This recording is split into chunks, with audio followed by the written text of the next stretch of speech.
What's good? It's Fever. Today we're going to go over briefly the files of the month for January according to Nexus mods for Skyrim for the Special Edition.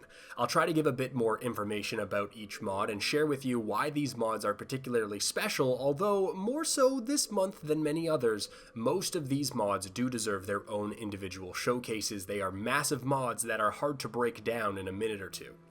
Starting the list off at number 5 is the Book of UUNP Volumes 1, 2, and 3. And this achieves what I always wanted automatic variants to achieve in regards to items, and with this mod, it's not even all items, it's just armor, but it adds a variety of appearances to the same items found seamlessly in the world. So in an example, if you see 4 people wearing steel armor, chances are each person's armor will look different. If you pick up 3 iron armor off the ground and you equip them, they're all going to look different.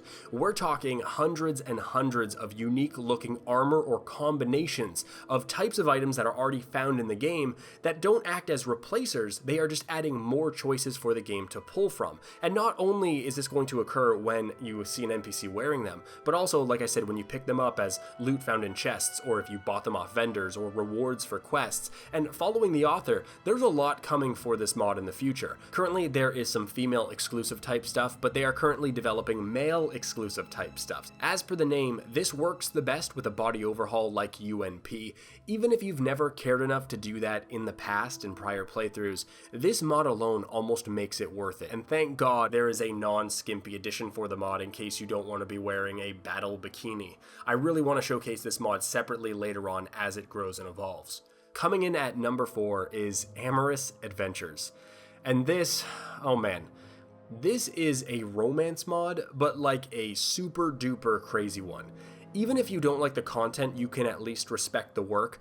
From the mod page, it clocks in at about 27 unique quests that are added into the game, and that's actually pretty massive. The Dragonborn DLC had 35 quests to kind of give you a comparison, and it is voice acted, but it is done in just a spectacularly, unexpectedly funny way, where they clip together random audio lines from existing NPCs and repurpose them for them to talk to you in the context of these quest mods. Mainly in the normal Skyrim version of this mod, there is kind of some, seedy stuff that happens on the sex lab and that makes use of some of the animation tools. But at least for the special edition, this is a clean version and it has no animations, right? So no sex, no kissing. It uses a fading to black to insinuate quest rewards, or rather sex, during these storylines. But as a quest mod, it's actually not too bad. It's kind of like a cheesy romantic comedy. The tone is quirky, so these quests will exist outside the tone of Skyrim, and there are only 2 male love interests to like the 30 female love interests. And I don't even really know what else to say about this, since if this is the kind of thing you like, you are already hooked on it. But for a lot of people, this just isn't going to be up their alley. It definitely wasn't for me.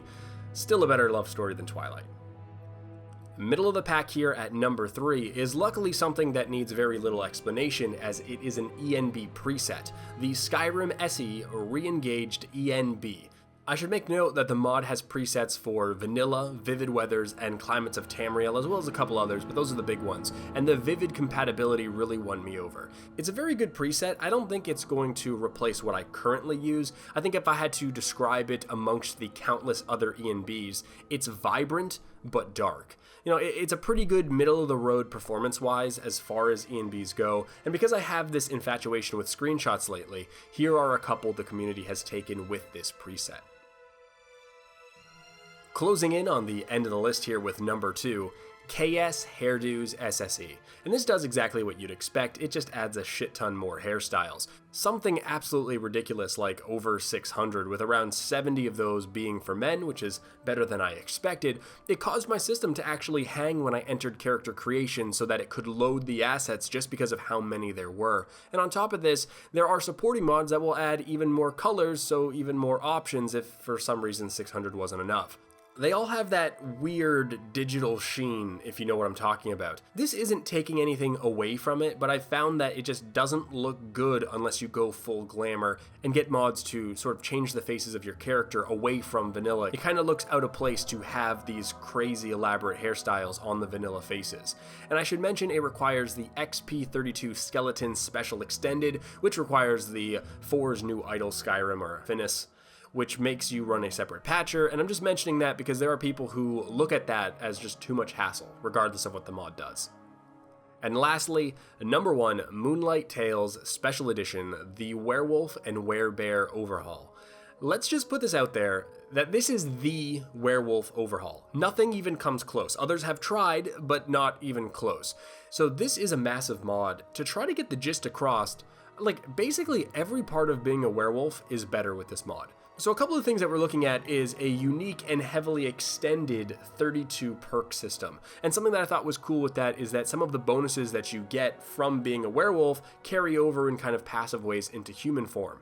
There's also the addition of lunar transformations, where every about 24-ish in-game days there will be a full moon and you will forcibly be transformed. But the game also has multiple options for different percent chances to be forced into werewolf based on the lunar cycle, which is kind of cool to be picking flowers or turning in a quest and go accidentally into beast mode. It's kind of surprising. I imagine some people are really going to dig that.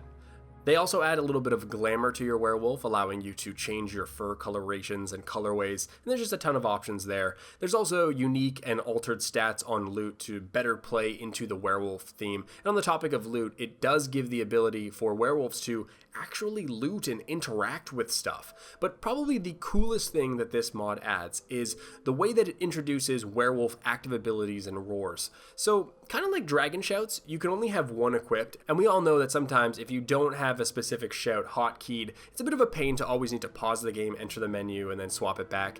They get around this by having these abilities do different things based on if you push the button, if you hold the button, kind of like a dragon shout, and contextually, based on if you are aimed at an enemy, the sky, or the ground. So without entering menus, you have access to really 6 abilities, or rather 6 effects, which adds not depth, but options as a werewolf, and is probably the only reason I can stand playing as a werewolf, because it is pretty boring, just, swipe, swipe, swipe. And aside from finally being able to have basic game functionality and interact with stuff, everything else about this mod is good, and I have left out an absolute shit ton. So if you like werewolves, you just gotta install this mod.